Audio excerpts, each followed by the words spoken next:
যে এই রাষ্ট্রপতি অপসারণ প্রয়োজন, তাকে গ্রেফতার করা প্রয়োজন। এই রাষ্ট্রপতির আর কোনো অধিকার নেই বঙ্গভবনে থাকার, এখানে এসে বক্তব্য দেওয়ার। প্রেসিডেন্ট শাহাবুদ্দিন চুপ্পু তার কিছু কুকীর্তির কথা মাননীয় স্পিকার হাউসের সামনে তুলে ধরছি। বিএনপির মহাসচিব মির্জা ফখরুল ইসলাম আলমগীর উনি বলেছিলেন যে এই আন্দোলনের সাথে আমাদের সম্পর্ক নাই, এটা ছাত্রদের আন্দোলন। তার ওই বক্তব্য সঠিক ছিল মাননীয় স্পিকার। তার ওই সময়ে কৌশলগত অবস্থান এটাই সঠিক ছিল। উনি ওই সময় এই বক্তব্যই প্রয়োজন ছিল, এটা তো আমাদের কোনো দ্বিমত নাই। মাননীয় স্পিকার, আমাকে ডিজিএফআই, ডিবি, এসবি, বাংলাদেশের হেন কোনো গোয়েন্দা সংস্থা নাই যারা আমাকে ইন্টারগেশন করেছে, টর্চার করেছে এবং একটা কথা বারবার বলানোর চেষ্টা করেছিল যে এই আন্দোলন বিএনপি জামাতের আন্দোলন, যারা আগুন লাগিয়েছে তারা বিএনপি জামাতের সন্ত্রাসী। এটা একবার তোমরা শুধু বলো। ডিবি অফিসের শেষ পর্যন্ত আমরা বাধ্য হয়েছি আন্দোলন স্থগিতের ঘোষণা দিতে, কিন্তু কখনো এই কথাটা মাননীয় স্পিকার আমরা বলিনি। ফ্যাসিবাদ বিরোধী রাজনৈতিক দলের নেতাকর্মীকে আমরা আন্দোলনের সময় থেকে এখন পর্যন্ত কখনো আমরা অস্বীকার করিনি। কিন্তু একটা জায়গা আমরা ফারাক করতে চাই, যে এই গণ অভ্যুত্থান কোনো দলীয় আন্দোলন নয়। 90-এর গণ অভ্যুত্থান, 69-এর গণ অভ্যুত্থান থেকে এই গণ অভ্যুত্থানের পার্থক্য রয়েছে মাননীয় স্পিকার। এই গণ অভ্যুত্থানে ফ্যাসিবাদ বিরোধী রাজনৈতিক দলের নেতাকর্মীরা নেতৃত্বে নয়, সামনে পিছনে ছিল মাননীয় স্পিকার। সামনে সাধারণ জনগণ ছিল, ছাত্ররা ছিল। ফলে সেই হিসেবেই এই গণ অভ্যুত্থানকে স্বীকৃতি দেওয়া উচিত। আমাদের দুর্ভাগ্য, এই দুর্নীতিবাজ, অপদার্থ, মিথ্যুক, গণহত্যার দোসর এখনো বাংলাদেশের রাষ্ট্রপতি। একটা নির্বাচিত সরকার মাননীয় স্পিকার, এখন তো চাইলেই বিএনপি রাষ্ট্রপতি পরিবর্তন করতে পারে সরকার, এবং আমরা বিশ্বাস করি বিএনপিতে সেই ধরনের যোগ্য আস্থাভাজন ব্যক্তি নিশ্চয়ই রয়েছেন। যারা শহীদ হয়েছিলেন, শহীদ পরিবারদের যে সকল সুযোগ সুবিধা দেওয়া হয়েছিল অন্তর্বর্তী সরকার থেকে, সেই সব কিছু অব্যাহত থাকবে এবং বর্তমান সরকার সেটা আরো বৃদ্ধি করবে মাননীয় স্পিকার, শহীদ পরিবার এবং আহত যোদ্ধাদের জন্য। মাননীয় স্পিকার, আমি যখন ইন্টারমিডিয়েটে পড়ি, খালেদা জিয়া তখন গ্রেফতার হন এবং তার পরের দিন আমার বাবা রাজনৈতিক মামলায় গ্রেফতার হন। আমার মা আমাকে নিয়ে থানায়, কোর্টে এবং কারাগারে আমি আমার মায়ের সাথে ঘুরেছি মাননীয় স্পিকার। আমি জানি আমার এই অভিজ্ঞতা বাংলাদেশের লাখ লাখ মানুষের, ফ্যাসিবাদ বিরোধী আন্দোলন রাজনৈতিক কর্মী যারা রয়েছে তাদের সকলের একই অভিজ্ঞতা মাননীয় স্পিকার। মাননীয় স্পিকার, সেই অভিজ্ঞতা থেকেই বিশ্ববিদ্যালয়ে যখন এসেছি প্রথম, মনে হয়েছে যে এই প্রজন্ম হিসেবে আমাদের একটা দায়বদ্ধতা আছে। আমার সামনে একজন স্বৈর শাসক থাকবে, বাংলাদেশের একজন ছাত্র হিসেবে আমি এটা মেনে নিতে পারিনি মাননীয় স্পিকার প্রথম বর্ষ থেকে। অধিবেশনের দিনের আলোচনায় আমাদেরকে আরো বেশি অবাক করলেন মাননীয় অর্থমন্ত্রী। ফলে অর্থ সেক্টরের কিছু বক্তব্য দিয়ে আলোচনা শুরু করছি। আমরা যখনই ব্যাংকিং খাত বা অর্থ সেক্টরের, আর্থিক খাতের কথা আসে, মাননীয় অর্থমন্ত্রী একটা বাক্যই বারবার বলেন যে বিএনপির সময়ে এরকম কোনো রেকর্ড নাই যে আর্থিক খাতে বিশৃঙ্খলা হয়েছে। উনি কিছুক্ষণ আগে অস্বীকার করলেন যে বাংলাদেশ ব্যাংকের গভর্নর একটা রাজনৈতিক নিয়োগ, তাদের দলের নির্বাচন কমিটির সদস্য, এবং তিনি এটা অস্বীকার করলেন। আমি মাননীয় স্পিকার টিআইবির একটা তথ্য আপনাদেরকে দিচ্ছি। বর্তমান সরকারি দলের যারা নির্বাচনের প্রার্থী হয়েছেন তাদের 59.41% ঋণগ্রস্ত, এবং যার বেশিরভাগ হচ্ছে সরকারি দলের। সংসদ সদস্যদের 11,000 কোটি টাকার বেশি ঋণ রয়েছে, যার অধিকাংশই সরকারি দলের। এদের অধিকাংশই ঋণ খেলাপি ছিলেন, নির্বাচনের আগে কিছু টাকা ঋণ দিয়ে পুনঃতফসিল করে নিয়েছেন। এবং বর্তমান যে বাংলাদেশ ব্যাংকের গভর্নর, তার স্পেশালিটিটা কি? তার স্পেশালিটি হচ্ছে এই ঋণ পুনঃতফসিল করা, এটাতে তিনি এক্সপার্ট। ফলে তাকে বাংলাদেশ ব্যাংকের গভর্নর কেন দেওয়া হয়েছে এটা খুব পরিষ্কার মাননীয় স্পিকার। এই যে হাজার হাজার কোটি টাকার ঋণ, সেই ঋণগুলো যাতে ঋণ পুনঃতফসিল করতে পারে, সেই সুযোগ সুবিধাটা করে দেওয়ার জন্যই বাংলাদেশের ইতিহাসে প্রথমবারের মতো একজন ব্যবসায়ীকে বাংলাদেশ ব্যাংকের গভর্নর দেওয়া হয়েছে। ফলে জাতির সামনে এই জিনিসগুলো পরিষ্কার হয়েছে। এখন সামনের আর্থিক খাতে আরো নিয়োগ তারা কি বিবেচনায় দিবেন, এই জন্য আমরা তাদের উপর আর আস্থা রাখতে পারছি না মাননীয় স্পিকার। মাননীয় স্পিকার, রাষ্ট্রপতির উপর ধন্যবাদ জ্ঞাপন বক্তব্য, রাষ্ট্রপতির বক্তব্য আমি শুনিও নাই, পড়িও নাই। এবং সেই বক্তব্য দেওয়ার সুযোগ করে দেওয়াকে আমরা প্রত্যাখ্যান জানিয়েছিলাম। আমরা খুব স্পষ্টভাবে বলেছিলাম যে এই রাষ্ট্রপতির অপসারণ প্রয়োজন, তাকে গ্রেফতার করা প্রয়োজন। এই রাষ্ট্রপতির আর কোনো অধিকার নেই বঙ্গভবনে থাকার, এখানে এসে বক্তব্য দেওয়ার। প্রেসিডেন্ট শাহাবুদ্দিন চুপ্পু তার কিছু কুকীর্তির কথা মাননীয় স্পিকার হাউসের সামনে তুলে ধরছি। তিনি দুদকের কমিশনার ছিলেন। তাকে দুদকের কমিশনারের করা হয়েছিল 3টে অ্যাসাইনমেন্ট দিয়ে। 1 নম্বর হচ্ছে খালেদা জিয়া এবং তারেক রহমানের বিরুদ্ধে দুর্নীতির অভিযোগের শাস্তি নিশ্চিত করা। 2 নম্বর পদ্মা সেতুর দুর্নীতির অভিযোগ থেকে আওয়ামী লীগকে ক্লিন শিট দেওয়া। 3 নম্বর ফখরুদ্দিন মঈনুদ্দিন সরকারের সময় শেখ হাসিনা সহ আওয়ামী লীগ নেতাদের বিরুদ্ধে হওয়া দুর্নীতির মামলাগুলোকে বাতিল করে দেওয়া। এমন একজন ব্যক্তিকে বিএনপি সরকার রাষ্ট্রপতি হিসেবে এখনো মেনে নিচ্ছে মাননীয় স্পিকার।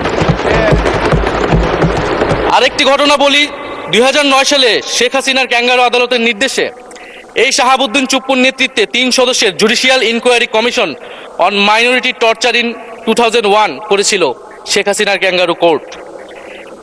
এই প্রতিবেদন অনুসারে বিএনপির 26,000 বিএনপির নেতাকর্মীকে 2001 সালে ক্ষমতায় এসে কয়েক হাজার হিন্দুকে তারা হত্যা করেছে, এজন্য দায়ী করা হয়েছিল মাননীয় স্পিকার। এবং আওয়ামী লীগ এই রিপোর্ট দেশে বিদেশে এই রিপোর্ট ফেরি করে তারা নিজেদের এখানে ক্ষমতায় থাকাটাকে পাকাপোক্ত করেছিল।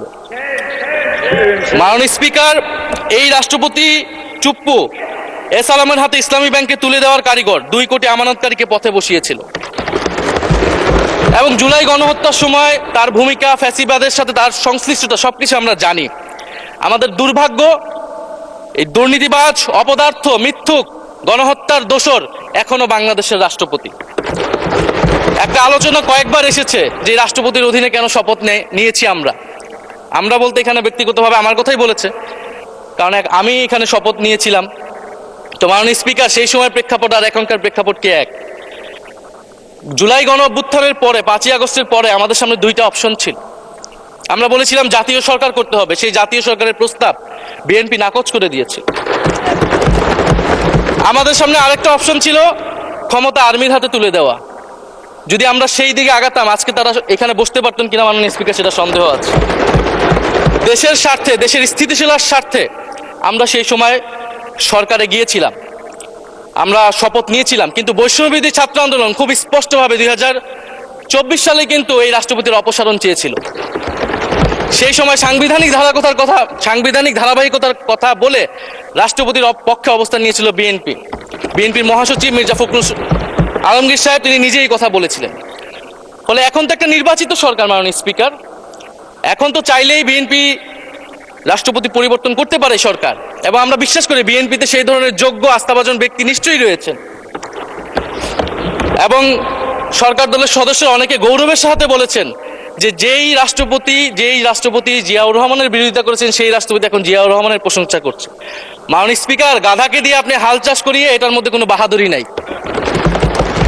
এটা আপনাদের দেউলিয়ত্ব, সরকারের দেউলিয়ত্ব, যে সরকার এখনো রাষ্ট্রপতি পরিবর্তন করতে পারছে না। মাননীয় স্পিকার, এই অধিবেশনের পুরোটা সময় জুড়ে আমরা সংস্কার, গণভোট, জুলাই সনদ, 72-এর সংবিধান নিয়ে অনেক কথা বলেছি। এবং একটা বিষয় আমার কাছে খুবই অদ্ভুত লেগেছে, কিছু মাননীয় সংসদ সদস্য তারা 72-এর সংবিধানকে 71-এর সাথে মিলিয়েছে। মাননীয় স্পিকার, আমার জানা নেই আসলে তারা কোন বিবেচনা থেকে এটি মিলিয়েছে। এটা তো সবসময় আওয়ামী লীগ মিলিয়েছে মাননীয় স্পিকার।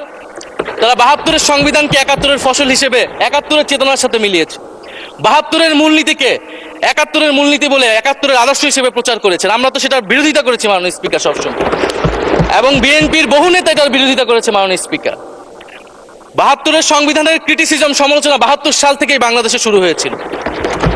গত 16 বছর এই সমালোচনা তৈরি হয়েছিল। 72-এর সংবিধানের সমালোচনা মোটা দাগে 3টি। প্রথমত, এই সংবিধান স্বাধীন বাংলাদেশের নির্বাচিত প্রতিনিধিরা প্রণয়ন করে নাই। আমি সরকারি দলের মাননীয় সংসদ সদস্য ব্যারিস্টার নওশাদ জমির সাহেবের সাথে, ওনার সাথে আমি সহমত পোষণ করে বলতে চাই, একটা স্বাধীন দেশের শাসনতন্ত্র রচনা করার অধিকার, সুযোগ সেই দেশের নির্বাচিত প্রতিনিধিদের হওয়া উচিত। 72-এর সংবিধান রচনা করেছিল যারা 70-এর নির্বাচনে আইয়ুব খানের এলএফের অধীনে যারা নির্বাচিত হয়েছিল পাকিস্তানের শাসনতন্ত্র রচনা করার জন্য মাননীয় স্পিকার। দ্বিতীয়ত, এই ৭২ সংবিধান ইনহেরেন্টলি এটা একটা আনডেমোক্রেটিক কনস্টিটিউশন। একজন ব্যক্তির হাতে সকল ক্ষমতা অর্পণ করা হয়েছিল মাননীয় স্পিকার। সেই সময় শেখ মুজিবকে সামনে রেখে এই সংবিধান তৈরি করা হয়েছিল। একজন ব্যক্তির হাতে সংসদের ক্ষমতা, নির্বাহী বিভাগের ক্ষমতা, এমনকি বিচার বিভাগের ক্ষমতাও নানা কায়দা করে তার হাতে তুলে দেওয়া হয়েছিল মাননীয় স্পিকার। ফলে স্বৈরতন্ত্রের বীজ কিন্তু সেই ৭২ সংবিধান থেকে বাংলাদেশে শুরু হয়েছিল।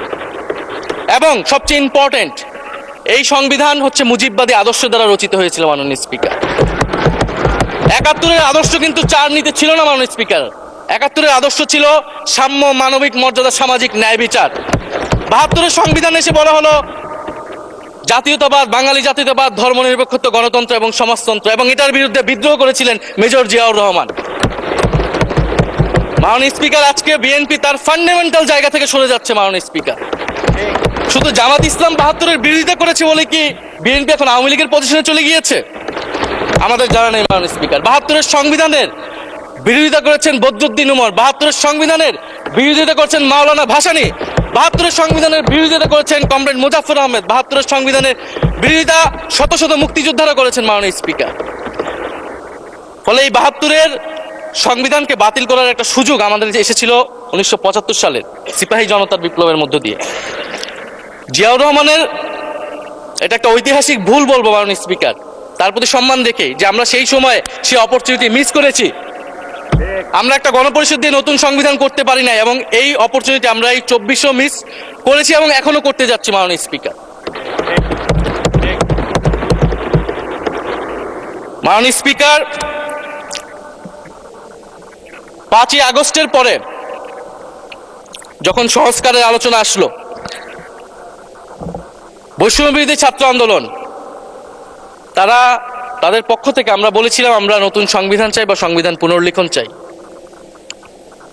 বিএনপি বলেছিল তারা নির্বাচনের মাধ্যমে ক্ষমতায় যেতে চায়।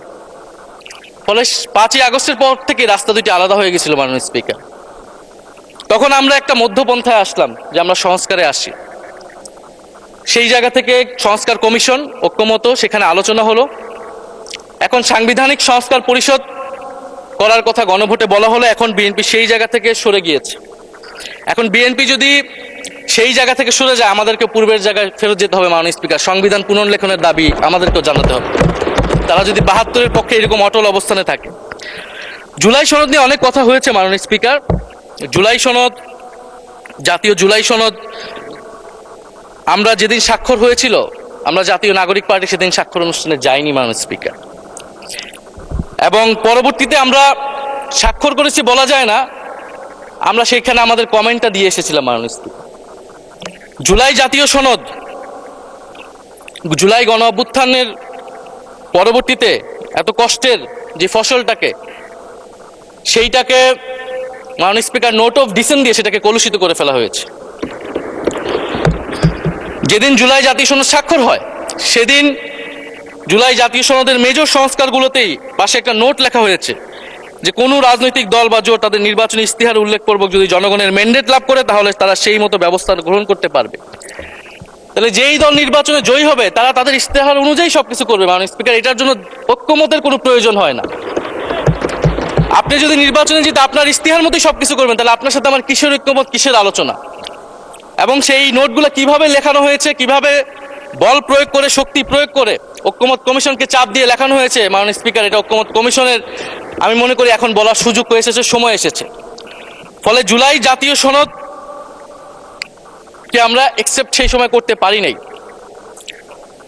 এবং মাননীয় স্বরাষ্ট্রমন্ত্রীর ভাষাকে ধার করে আমি বলতে চাই যে জুলাই জাতীয় সনদ এক অন্তহীন প্রতারণার দলিলে পরিণত করেছে মাননীয় স্পিকার বিএনপি এটাকে। এবং ৭২-এর সংবিধানকে আওয়ামী লীগ দলীয় ইস্তেহারে পরিণত করেছিল, কলুষিত করেছিল, এবং জুলাই জাতীয় সনদকে বিএনপি কলুষিত করেছে, দলীয় ইস্তেহারে পরিণত করেছে মাননীয় স্পিকার। আপনি বলছেন জুলাই জাতীয় সনদ, তারপরে আপনি দেখাচ্ছেন হচ্ছে আমার দলীয় ইস্তিহার, তাহলে এখানে তো কোনো ঐক্যমতের সুযোগ নাই। এরপরে আসলো গণভোট। গণভোটের আদেশ নিয়ে সমালোচনা আছে, এবং এই সমালোচনা আমরাও করেছি যে রাষ্ট্রপতি এই ধরনের অর্ডার দিতে পারে কিনা। কিন্তু গণভোটটাকে সবাই মেনে একটা কনসেনসাসের ভিত্তিতেই তো আমরা এই গণভোটে সবাই মিলে অংশগ্রহণ করলাম মাননীয় স্পিকার। বিএনপি এবং তৎকালীন বিএনপির বর্তমান মাননীয় প্রধানমন্ত্রী এবং চেয়ারপারসন তিনি নিজেও সংস্কারের পক্ষে, হ্যাঁ পক্ষে ভোটে প্রচারণা করেছেন। ফলে আপনাদের ইলেকশনের আগে এটা পরিষ্কার করা প্রয়োজন ছিল যে এই গণভোট আপনারা মানেন না, এই গণভোটে হ্যাঁ বা না জিতুক এটার সাথে আপনাদের কোনো সম্পর্ক নাই। ওনারা কিন্তু মাননীয় স্পিকার সেটা করেননি। ফলে জুলাই গণভোট এটা রাজনৈতিক সিদ্ধান্ত এবং গণরায়। মাননীয় স্বরাষ্ট্রমন্ত্রী তিনি নিজেই সেই সময় বলেছেন যে গণরায় হচ্ছে সার্বভৌম ক্ষমতা, জনগণের রায় আসলে সেটা সকলেই মেনে নিতে বাধ্য হবে, এমনকি যদি সেটার বিরুদ্ধেও কেউ বিজয়ী হয় তারাও সেটা মেনে নিতে বাধ্য হবে। ফলে আমরা মনে করি যে এই গণভোট অনুসারে যে সাংবিধানিক সংস্কার পরিষদ অতি দ্রুত সময়ের মধ্যে সাংবিধানিক সংস্কার পরিষদ গঠন করা উচিত, এর সুরাহা করা উচিত। আমরা তো মাননীয় স্পিকার অনেক দূর সরে এসেছি, নতুন সংবিধানের জায়গা থেকে সরে আস্তে আস্তে আমরা কোথায় আসলাম? আমরা খুবই সামান্য কিছু দাবি এখানে এসেছে, জুলাই জাতীয় সনদ বা গণভোট যেটাই বলেন না কেন, যে একটা উচ্চকক্ষ হবে ভোটের অনুপাতে, তত্ত্বাবধায়ক সরকার হবে। এই তত্ত্বাবধায়ক সরকার নিয়েই তো এত ঝামেলা, গত 16 বছরের এত আন্দোলন। কিভাবে নিয়োগ হবে এই নিয়োগটা আমাদেরকে জানতে হবে মাননীয় স্পিকার। নির্বাচন কমিশনার এবং সাংবিধানিক প্রতিষ্ঠানগুলোতে কিভাবে নিয়োগ হবে, একটা নির্দলীয় এবং গ্রহণযোগ্য নিয়োগ আমরা কিভাবে করতে পারি যেটা দেশকে বিভাজিত করবে না, বিরোধী দলের উপরে বিরোধী দলের অধিকার ক্ষুণ্ণ করবে না, এবং সবচেয়ে গুরুত্বপূর্ণ বিচার বিভাগ পৃথকীকরণ মাননীয় স্পিকার। এগুলা আমরা 5ই আগস্টের পরে আসমান থেকে বলিনি, এগুলা গত 16 বছর আলোচনা হয়েছে। বিএনপির 31 দফায় আলোচনা ছিল, আরো অনেক রাজনৈতিক দলের আলোচনাতে, সংস্কারের আলোচনা থেকে আমরা মাননীয় স্পিকার ধার করেছিলাম। হ্যাঁ, বিচার বিভাগ এই মুহূর্তে পৃথকীকরণ বা বিচার বিভাগের স্বাধীনতা নিয়ে কনসার্ন আছে, কারণ আওয়ামী লীগের নিয়োগকৃত অনেক বিচারক মাননীয় স্পিকার এখনো রয়ে গেছে বিচারালয়ে, যারা এই জামিনগুলো করিয়েছে ফ্যাসিস্টদের। কিন্তু সেটার একটা সুরাহা আপনারা করেন, আমরা সহযোগিতা করব, কিন্তু তারপরে তো বিচার বিভাগের স্বাধীনতা মাননীয় স্পিকার নিশ্চিত করতে হবে। গুম এবং মানবাধিকার অধ্যাদেশ বাতিল করলেন, আপনারা বলছেন ভালো আইন নিয়ে আসবেন, তো ভালো আইন যতক্ষণ পর্যন্ত আনতে পারছে না ততক্ষণ পর্যন্ত মাননীয় স্পিকার আপনাদের সমালোচনাটা সহ্য করতে হবে। আপনারা ভালো আইন নিয়ে আসুন এবং অতি দ্রুত সময়ের মধ্যে নিয়ে আসুন, আমরা দেখি। মাননীয় স্পিকার, এই সংসদে এই অধিবেশনে আরেকটি বিষয় বারবার এসেছে, সেটা হচ্ছে মুক্তিযুদ্ধ এবং জুলাই গণ অভ্যুত্থান। মুক্তিযুদ্ধকে মাননীয় স্পিকার আমরা শ্রদ্ধা করি। আমরা মনে করি এই প্রজন্ম যারা জুলাই গণ অভ্যুত্থানে অংশগ্রহণ করেছি, জুলাই গণ অভ্যুত্থানের মধ্য দিয়ে মুক্তিযুদ্ধের নতুন রূপ তৈরি হয়েছে, মুক্তিযুদ্ধের নবায়ন হয়েছে মাননীয় স্পিকার। ফলে মুক্তিযুদ্ধের সাথে জুলাই গণ অভ্যুত্থানের কোনো সাংঘর্ষিক অবস্থান নেই। আমরা বারবার বলেছি মুক্তিযুদ্ধ, জুলাই গণ অভ্যুত্থান হচ্ছে মুক্তিযুদ্ধেরই আরেকটি ধারাবাহিকতা। মুক্তিযুদ্ধে আমরা সাম্য মানবিক মর্যাদার কথা বলেছি, জুলাই গণ অভ্যুত্থানে আমরা বৈষম্য বিরোধী গণতান্ত্রিক বাংলাদেশের কথা বলেছি মাননীয় স্পিকার। কোথায় পার্থক্য, কোথায় আলাদা, এবং কোন ঘটনা বড় কোন ঘটনা ছোট, এটা অহৈতুক তর্ক মাননীয় স্পিকার। আমরা কেউ বলি নাই যে জুলাই গণ অভ্যুত্থান মুক্তিযুদ্ধের থেকে বড়, বা জুলাই গণ অভ্যুত্থান 90-এর থেকে বড় বা 90-এর থেকে ছোট। জুলাই গণ অভ্যুত্থান এক বিশেষ ঘটনা বাংলাদেশের ইতিহাসে, মুক্তিযুদ্ধ এক বিশেষ ঘটনা, মুক্তিযুদ্ধ বাংলাদেশের ফাউন্ডেশন মাননীয় স্পিকার। এটার ব্যাপারে আমরা আনকম্প্রোমাইজেবল, এটা নিয়ে কোনো বিতর্কের কোনো সুযোগ নাই। তবে এই কথাটা ওনারাই বারবার বলে মুক্তিযুদ্ধকেও ছোট করতেছেন, জুলাই গণ অভ্যুত্থানকেও ছোট করতেছেন। আরেকটি বিষয় মাননীয় স্পিকার, মুক্তিযুদ্ধর কথা যখন এসেছে, আমরা যে সাম্প্রতিক সময়ে জাতীয় মুক্তিযোদ্ধা কাউন্সিল জামুকা আইন সংশোধন করা হলো, অধ্যাদেশ পাশ করা হলো, সেখানে কিন্তু একটা গুরুত্বপূর্ণ সংশোধনী এসেছে। মুক্তিযোদ্ধাদের সংজ্ঞা থেকে মুজিব বাহিনীকে বাদ দেওয়া হয়েছে মাননীয় স্পিকার। এবং আপনারা জানেন যে এই মুজিব বাহিনী, সেটাকে সংযুক্তির মাধ্যমে হাজার হাজার ছাত্রলীগের নেতাকর্মীকে মুক্তিযোদ্ধা সার্টিফিকেট দেওয়া হয়েছিল মাননীয় স্পিকার। মুজিব বাহিনীর রোল কি ছিল, এটা আপনারা এখানে যারা অভিজ্ঞ মাননীয় স্পিকার, অনেক মুক্তিযোদ্ধা আছেন, তারা ভালো করেই জানেন। মুজিব বাহিনী তৈরি হয়েছিল অন্তর্ঘাত তৈরি করার জন্য। তারা অস্ত্র হাতে দেশে পাকিস্তান বাহিনীর বিরুদ্ধে যুদ্ধ করে নাই, তারা দেশে ঢুকে মুক্তিযুদ্ধের আওয়ামী লীগ বাদে অন্য যেই পক্ষগুলো রয়েছে তাদেরকে হত্যা করেছিল মাননীয় স্পিকার।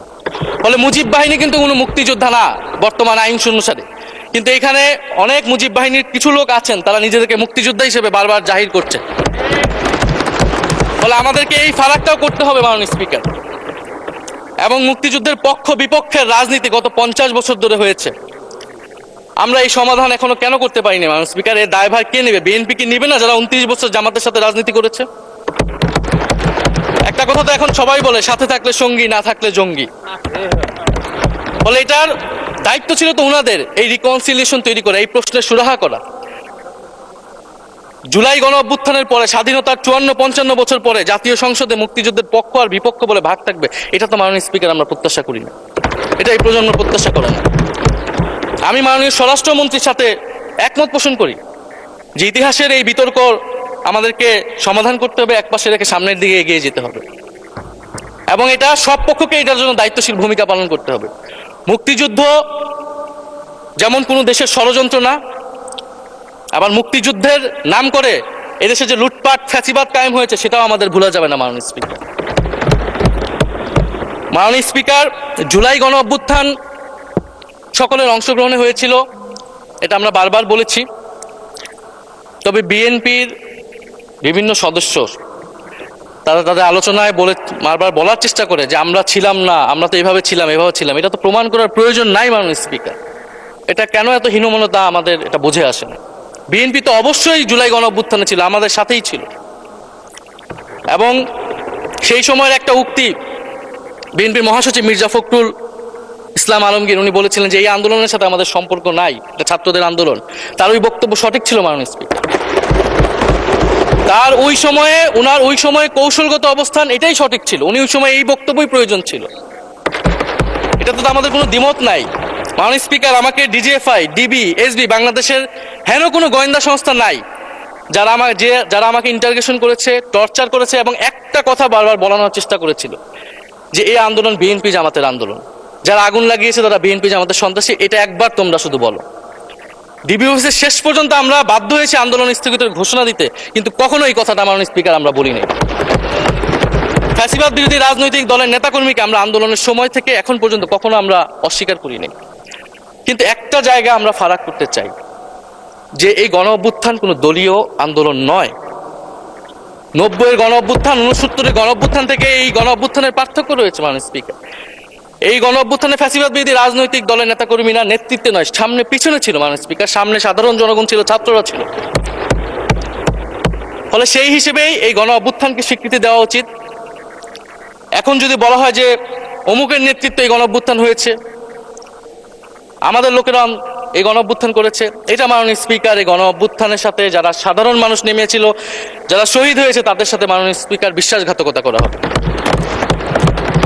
ফলে জুলাই গণ অভ্যুত্থানে সকলের অংশগ্রহণ ছিল। হ্যাঁ, আমাদের অনেক মত পার্থক্য, জুলাই গণ অভ্যুত্থানের পরে আমাদের রাস্তা আলাদা হয়ে গেছে আমরা মনে করি রাজনৈতিকভাবে, কিন্তু গণ অভ্যুত্থান আমরা একসাথেই করেছিলাম মাননীয় স্পিকার। এবং আমি দুইটা কোটেশন বলতে চাই মাননীয় স্পিকার। 7ই আগস্টে নয়াপল্টনের সমাবেশে জনাব তারেক রহমান ভার্চুয়ালি যুক্ত হয়ে বলেন, 1971 ছিল স্বাধীনতা অর্জনের আন্দোলন, আর 2024-এর আন্দোলন হলো সেই স্বাধীনতা ও সার্বভৌমত্ব রক্ষার আন্দোলন। এই আন্দোলনে অংশ নেওয়া প্রতিটি ছাত্র জনতা আজ থেকে নতুন দিনের মুক্তিযোদ্ধা। মাননীয় স্পিকার, মুক্তিযুদ্ধের সাথে আমরা তুলনা করছি এই জায়গা থেকে, কারণ আমাদের কাছে এটা প্রায় যুদ্ধসম একটা পরিস্থিতি ছিল। 6 আগস্ট বঙ্গভবনে আলোচনা শেষে ব্রিফিংয়ে মির্জা ফখরুল ইসলাম আলমগীর বলেন, ছাত্র জনতা বুকের রক্ত দিয়ে আমাদের নতুন এক সকাল উপহার দিয়েছে, বাংলাদেশ আজ দ্বিতীয়বার স্বাধীন হলো, এই স্বাধীনতা আমাদের রক্ত দিয়ে রক্ষা করতে হবে মাননীয় স্পিকার। আমরাও বলি রক্ত দিয়ে রক্ষা করতে হবে। মাননীয় স্পিকার, আমাকে একটু সময় বাড়িয়ে দিবেন। আমি যে সময়টা পেয়েছি এটা বিরোধী দলের কোটা থেকে, আমি আশা করব সরকারি দলের কোটা থেকে আমি আরো 10 মিনিট পাবো মাননীয় স্পিকার। মাননীয় চিফ হুইপ এবং সংসদ নেতা নিশ্চয়ই এটাতে সম্মতি দিবেন। মাননীয় স্পিকার, আমরা ভারত এবং পররাষ্ট্রনীতি নিয়ে কিছু কথা বলতে চাই। এই সরকার আসার পর একটা জিনিস বারবার আছে যে ভারতের সাথে সম্পর্ক উন্নয়ন, এবং মাননীয় পররাষ্ট্র মন্ত্রী যিনি আগের সরকারের নিরাপত্তা উপদেষ্টা, যার পদত্যাগ তৎকালীন বিএনপি চেয়েছিলেন, সেই পররাষ্ট্রমন্ত্রী ভারতে সফর করেছেন প্রথম, এবং তিনি যে বিবৃতি দিয়েছেন সেই বিবৃতিটা আমাদের কাছে স্পষ্ট না। আমরা কোন ভিত্তিতে ভারতের সাথে সম্পর্ক উন্নয়নের কথা বলছি? যেই ভিত্তিতে আওয়ামী লীগ উন্নয়নের কথা বলেছিল, সেই ভিত্তিতে ভারত বাংলাদেশকে 1971 সালের পর থেকে করদ রাজ্য পরিণত করার জন্য হেন চেষ্টা নেই যে করে নাই মাননীয় স্পিকার। সীমান্তে হত্যাকাণ্ড এখনো হচ্ছে, আমরা নদীর পানি হিস্সা পাচ্ছি না, এবং নতুন করে যেটা হচ্ছে যে বর্ডারে বাংলাদেশ বাংলাদেশি বলে বিভিন্ন মানুষকে পুশ ইন করা হচ্ছে।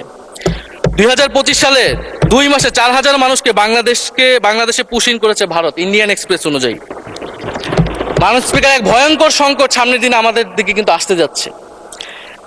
এবারে পশ্চিমবঙ্গের ইলেকশন হলো মাননীয় স্পিকার, নির্বাচনের কয়েকদিন আগে ভোটার তালিকা থেকে অন্তত 30 লক্ষ জীবিত ভোটারকে বাদ দেওয়া হয়েছে। এদের অধিকাংশ হচ্ছে মুসলিম এবং মতুয়া সম্প্রদায় মাননীয় স্পিকার।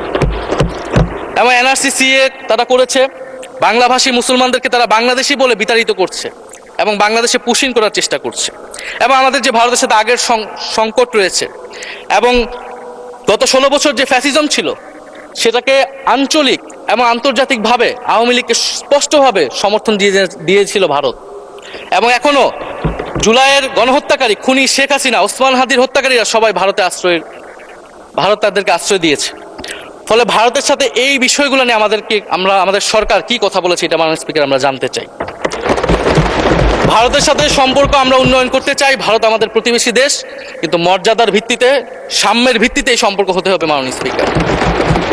ভারত শুধু আওয়ামী লীগের সাথে সম্পর্ক তৈরি করে এই দেশকে নিয়ন্ত্রণ করার চেষ্টা করছে, সেই দিনকে সে কবর রচনা করতে হবে মাননীয় স্পিকার। ফলে এটা আমরা বুঝতে পারতেছি না ভারত বিএনপির সাথে বা বর্তমান সরকারের সাথে তার সম্পর্কের ভিত্তিটা কি, এবং বর্তমান সরকার আমার এই কথাগুলো যেগুলো আমি বললাম সেগুলো নিয়ে ভারতের সাথে কথা বলেছে কিনা মাননীয় স্পিকার।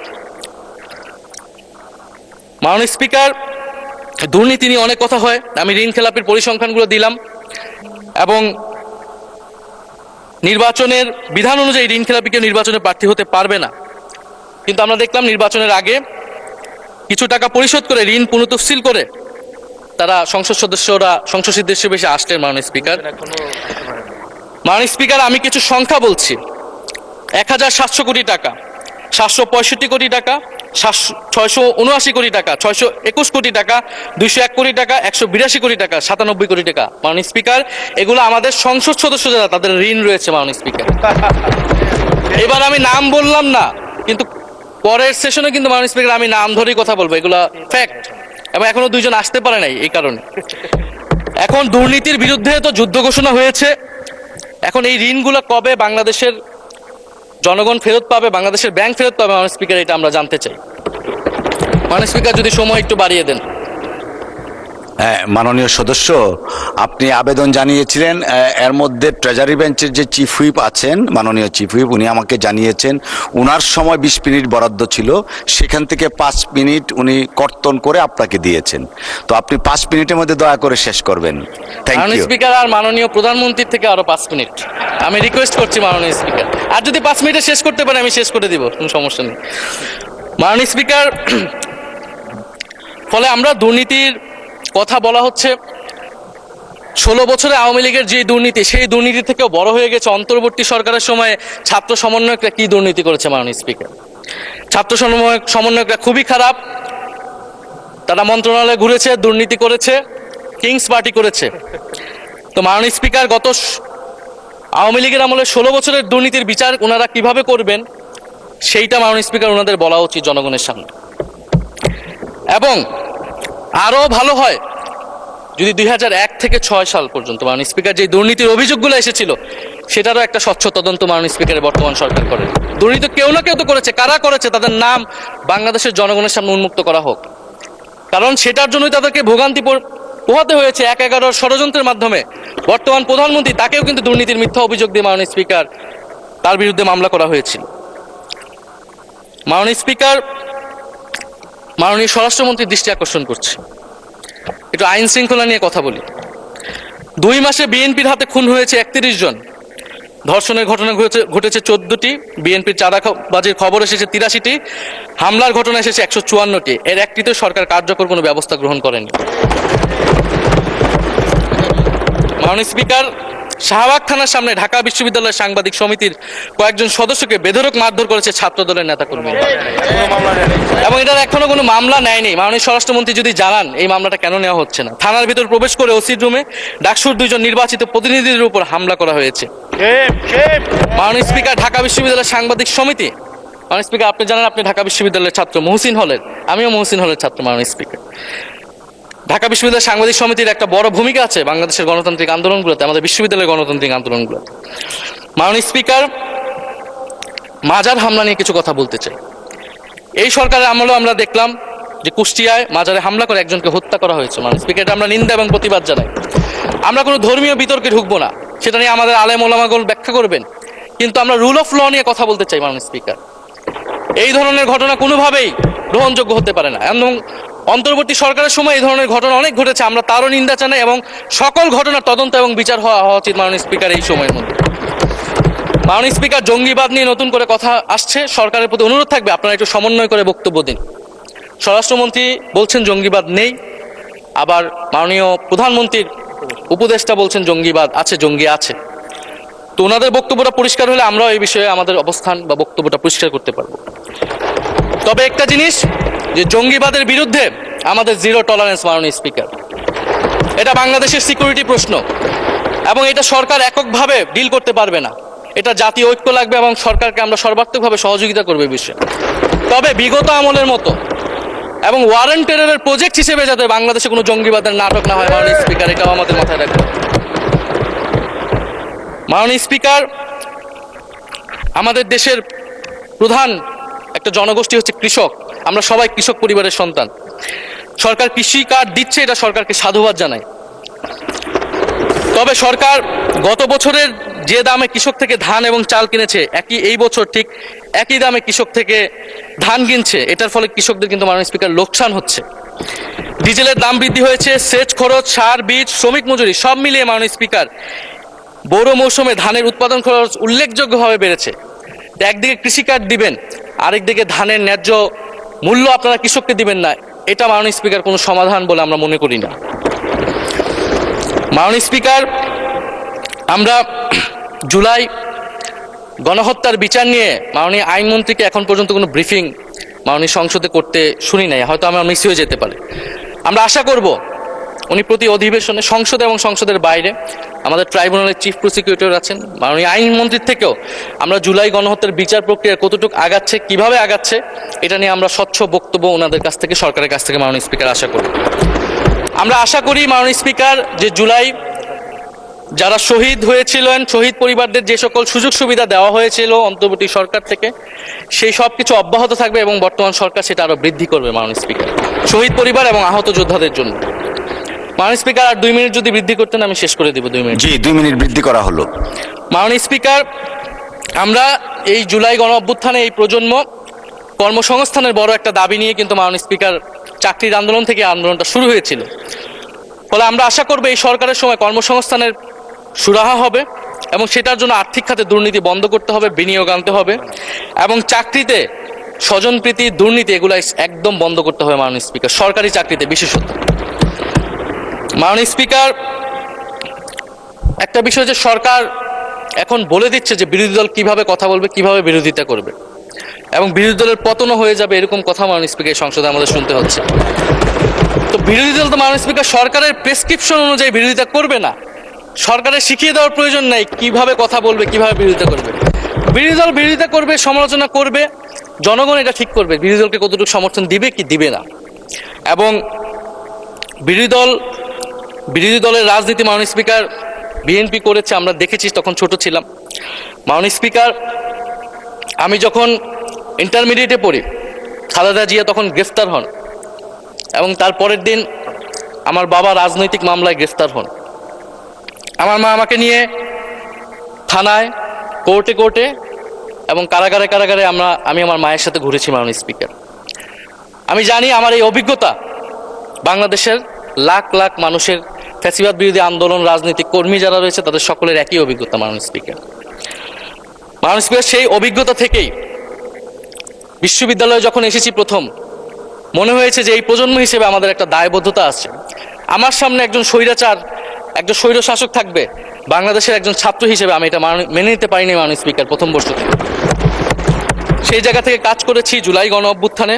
মাননীয় স্পিকার, আমি আমার এলাকা নিয়ে শুধু শেষ করব, সবাই যেহেতু এলাকা নিয়ে কথা বলে প্রথম আসলে, আমি মাননীয় প্রধানমন্ত্রীর প্রতিবেশী, ঢাকা 17-এর প্রতিবেশী হচ্ছে ঢাকা 11 মাননীয় স্পিকার। সংসদে সরকার দল এবং বিরোধী দলের যেই পরিমাণ বৈষম্য, ঢাকা 17 এবং ঢাকা 11-এর একই পরিমাণ মাননীয় স্পিকার বৈষম্য। ফলে উনি যাতে এই বৈষম্য দূর করেন এবং ঢাকা 11-এর জন্য যদি মাননীয় সদস্য 2 মিনিট চেয়েছিলেন, শেষ হয়ে গেছে। আর 2 মিনিট দেওয়া হলো, 2 মিনিটের মধ্যে শেষ করে ফেলেন মাননীয় প্লিজ। স্পিকার, ধন্যবাদ আপনাকে। ফলে এই বৈষম্য উনি সংসদেও দূর করবেন, সংসদেও দূর হবে, এবং আমার এলাকাও সেই উন্নয়ন কার্যক্রম হবে। ঢাকা 11 এই গণঅভ্যুত্থানের অন্যতম হট স্পট ছিল রামপুরা, বাড্ডা, ভাটারা এলাকা মাননীয় স্পিকার, যেখানে অনেক প্রাইভেট বিশ্ববিদ্যালয়, মাদ্রাসা, তারা সকলে এসে কিন্তু ফ্যাসিস্টদেরকে প্রতিহত করেছিল। এবং এই অত্র এলাকার নানান সমস্যা, তো সরকারের জায়গা থেকে আমি আশা করব, আমি হয়তো অনেক সমালোচনা করতে পারি, অনেক ভুল ত্রুটি থাকতে পারে, যেহেতু নতুন এসেছি, কথা বলছি, তো সেই জায়গা থেকে যাতে আমার এলাকার প্রতি কোনো বিরূপ মনোভাব না থাকে, কোনো বৈষম্য যাতে না হয় মাননীয় স্পিকার। আপাতত ওনারা ওইখানকার যিনি পরাজিত প্রার্থী, তাদেরকে দিয়ে বিভিন্ন উন্নয়ন কার্যক্রম করছে প্রশাসক, এই সিটি কর্পোরেশনের প্রশাসক। তা আমার ক্রেডিটের দরকার নাই, কিন্তু উন্নয়ন হলেই মাননীয় স্পিকার চলবে। মাননীয় স্পিকার, আমি সর্বশেষ বলতে চাই, এই প্রথম অধিবেশনে বিশ্ববিদ্যালয় জীবনে ঢাকা বিশ্ববিদ্যালয়ের অনেক স্বপ্ন নিয়ে গিয়েছিলাম। প্রথম মাসে মাননীয় স্পিকার হতাশ হয়েছিলাম, যখন দেখেছি হলের সিস্টেম, যখন দেখেছি বিশ্ববিদ্যালয়ের সিস্টেম, এবং এই সংসদে মাননীয় স্পিকার প্রথম অধিবেশনে আমি অনেক হতাশ হয়েছি। সংসদ, সরকারি দলের সদস্যরা যেভাবে স্তুতি করেছে, যেভাবে সংবিধান সংস্কার পরিষদকে বাতিল করে দেওয়া হয়েছে, যেভাবে গণভোটকে অস্বীকার করেছে, মাননীয় স্পিকার, আমি আশা করব আমাদের এই হতাশা অতি দ্রুতই শেষ হবে, এবং আমরা যেই কমিটমেন্ট জনগণের কাছে করেছি সেই সকল প্রতিশ্রুতি আমরা রক্ষা করে সামনের দিকে এগিয়ে যেতে পারবো। মাননীয় স্পিকার, আপনাকে ধন্যবাদ, এই হাউসের সকলকে ধন্যবাদ। মাননীয় স্পিকার, বাংলাদেশ জাতীয়তাবাদী দল জনগণের দল, জনগণের পাশে থাকার দল, যার জন্যই বিগত 1/11-এর পরে অনেক ষড়যন্ত্র হয়েছে, অনেক ধরনের চেষ্টা হয়েছে দেশনেত্রী বেগম খালেদা জিয়াকে দেশ ছাড়া করার জন্য, বিএনপি নেতা কর্মীদেরকে তাদের চরিত্র হননের জন্য, কিন্তু আল্লাহর কি অশেষ মেহেরবানি, আজকে যারা চেষ্টা করেছিলেন উনারাই পালিয়ে গেছেন। আর দেশনেত্রী বেগম খালেদা জিয়া আল্লাহ রাব্বুল আলামিনের অশেষ কৃপায় অনেক নির্যাতন কষ্ট সহ্য করার পরেও দেশের মানুষ দেশনেত্রী বেগম খালেদা জিয়ার কফিনের পাশে সারা বাংলাদেশ দাঁড়িয়েছে, শুধু বিএনপি নয়। কাজেই আমরা শ্রদ্ধা জানাই, কৃতজ্ঞতা জানাই সেই নেত্রীর প্রতি, যেই নেত্রীর দেশপ্রেম অকৃত্রিম, যিনি তার স্বামীর রেখে যাওয়া দায়িত্ব যথাযথভাবে পালন করেছেন। কোনোদিন উনি কোনো ধরনের প্রলোভনে আপোষ করেন নাই, যার জন্য আমাদের নেত্রীকে দেশের মানুষ বলে আপোষহীন দেশনেত্রী। কাজেই আজকে দেশনেত্রী বেগম খালেদা জিয়ার প্রতি শ্রদ্ধা আমাদের জানাতেই হবে, কারণ এই মানুষ একদম বাড়ি থেকে, ঘর থেকে বের হয়ে এসে যিনি উনার ছেলেদেরকে কথা ভুলে গিয়ে দেশের মানুষের টানে, আমাদের কথা চিন্তা করে, দেশের কথা চিন্তা করে বাংলাদেশে ঘুরে বেরিয়েছেন এবং বাংলাদেশ জাতীয়তাবাদী দলকে জনগণের দল হিসাবে প্রতিষ্ঠা করেছেন। 91-এর ইলেকশনের আগে অনেক নেতা নেত্রী বলেছিলেন 10টি সিট পাবে, কিন্তু ভাগ্যের কি নির্মম পরিহাস, দেশের মানুষ ভালোবেসে দায়িত্ব দিয়েছিলেন দেশনেত্রী বেগম খালেদা জিয়ার নেতৃত্বে বাংলাদেশ জাতীয়তাবাদী দলকে।